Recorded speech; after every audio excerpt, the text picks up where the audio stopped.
नमस्कार मित्रों, स्वागत है आप सबका एक बार फिर से हमारे चैनल अवनी ज्ञान गंगा में।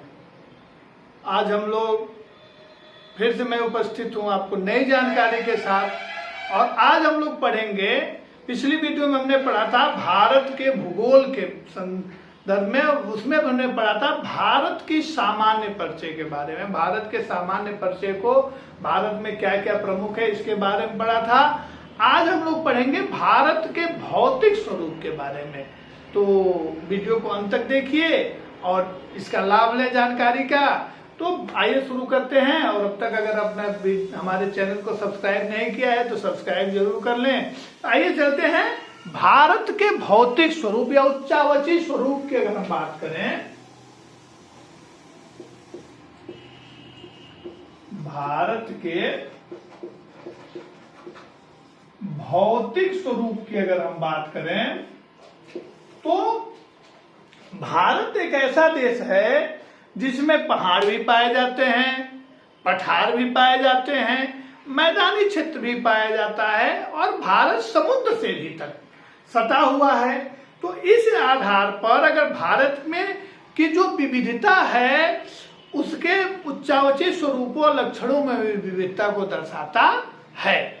भारत के लगभग 10.6% भाग पर 10.6% भाग पर क्या है तो पहाड़ है, यानी पर्वत है। कितना है? पर्वत है।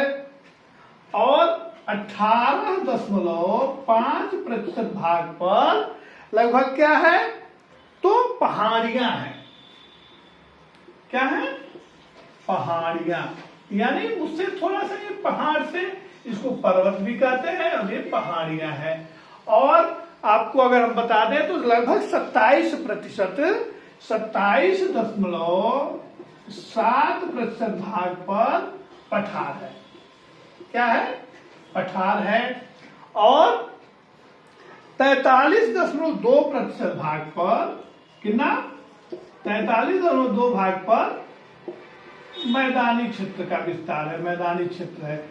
यानी आप देखेंगे कि भारत के उच्चावची स्वरूप को अगर हम ध्यान दें तो 10.6% भाग पर पर्वत या पहाड़ है, 18.5% भाग पर पहाड़ियां हैं और 27.7% भाग पर पठारी क्षेत्र है का विस्तार है और 43.2% भाग पर मैदानी क्षेत्र का विस्तार है। तो इस आधार पर भारत में, अगर भारत को हम भौतिक स्वरूपों में बांटें तो कुल 4 भौतिक स्वरूपों में हम भारत को विभाजित करते हैं। कितने स्वरूपों में विभाजित करते हैं? 4 स्वरूपों में विभाजित करते हैं। नंबर 1,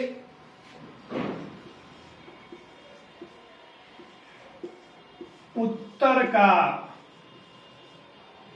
पर्वतीय क्षेत्र या उत्तर का पर्वतीय क्षेत्र स्वरूप। दूसरा होता है उसके बाद विशाल मैदानी क्षेत्र। तीसरा होता है प्रायद्वीपीय पठारी क्षेत्र। और चौथा होता है समुद्र तट और क्या है उसके साथ द्वीप समूह। समुद्र तटीय क्षेत्र और द्वीप समूह। तो भारत का जो भौतिक उच्चावची स्वरूप है उसको कितने भागों में बांट दिया गया? तो प्रमुख रूप से 4 भागों में बांट दिया गया।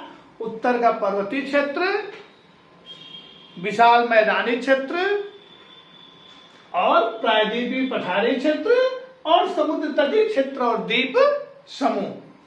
तो अगर हम इसको देखें तो अगर भारत के मैप के रूप में इसको जानने का हम प्रयास करें तो थोड़ा सा इसको जान लेते हैं हम लोग।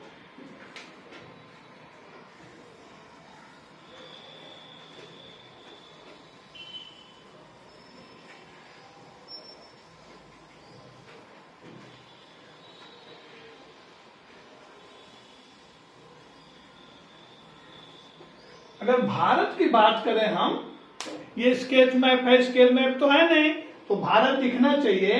तो ये जो हिस्सा है, ये जो हिस्सा है, ये जो हिस्सा है, इसको हम कहते हैं 1 नंबर, यानी भारत का पर्वतीय क्षेत्र या उत्तर का पर्वतीय क्षेत्र। और ये जो हिस्सा है, यहां से अगर हम ले जाए इसको, यहां से ऐसे करके और ये थोड़ा सा यहां तक आ जाए, तो ये जो हिस्सा है ये यहां तक आएगा, ये यहां तक, और इसमें भी ये थोड़ा सा आ जाएगा, इसको यहां से काट देंगे थोड़ा सा। तो ये जो हिस्सा है ये यहां से ऐसे जाकर के ऐसे आता है, ऐसे ऐसे ऐसे। तो ये जो हिस्सा है ये है भारत का विशाल मैदानी क्षेत्र। और उसके बाद अगर हम बात करें तो ये यहां से लेकर के, और ये जो हिस्सा है, ये जो हिस्सा है ये है 3 नंबर, यानी पर्वतीय सॉरी पठारी क्षेत्र। और ये जो हिस्सा है यह कौन सा है, समुद्र तट। और मान लीजिए कि ये अंडमान निकोबार द्वीप समूह है और ये लक्षद्वीप समूह है, तो ये भी किस में आता है, 4 नंबर में आता है। यानी भारत में कुल कितने क्षेत्र हो गए, तो पर्वतीय क्षेत्र, विशाल मैदानी क्षेत्र, पठारी क्षेत्र और समुद्र तटीय क्षेत्र एवं द्वीप समूह।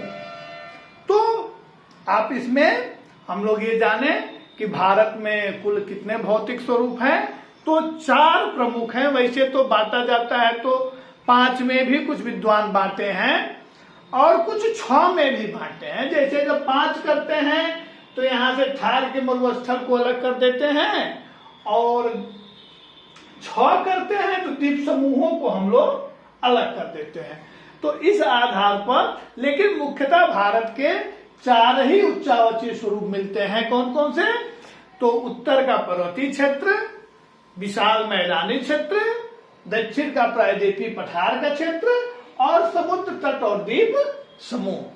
तो मित्रों इस वीडियो में इतना ही। उम्मीद है वीडियो आपको अच्छी लगी होगी, और अगर अच्छी लगे तो लाइक करें, कमेंट करें, शेयर करें।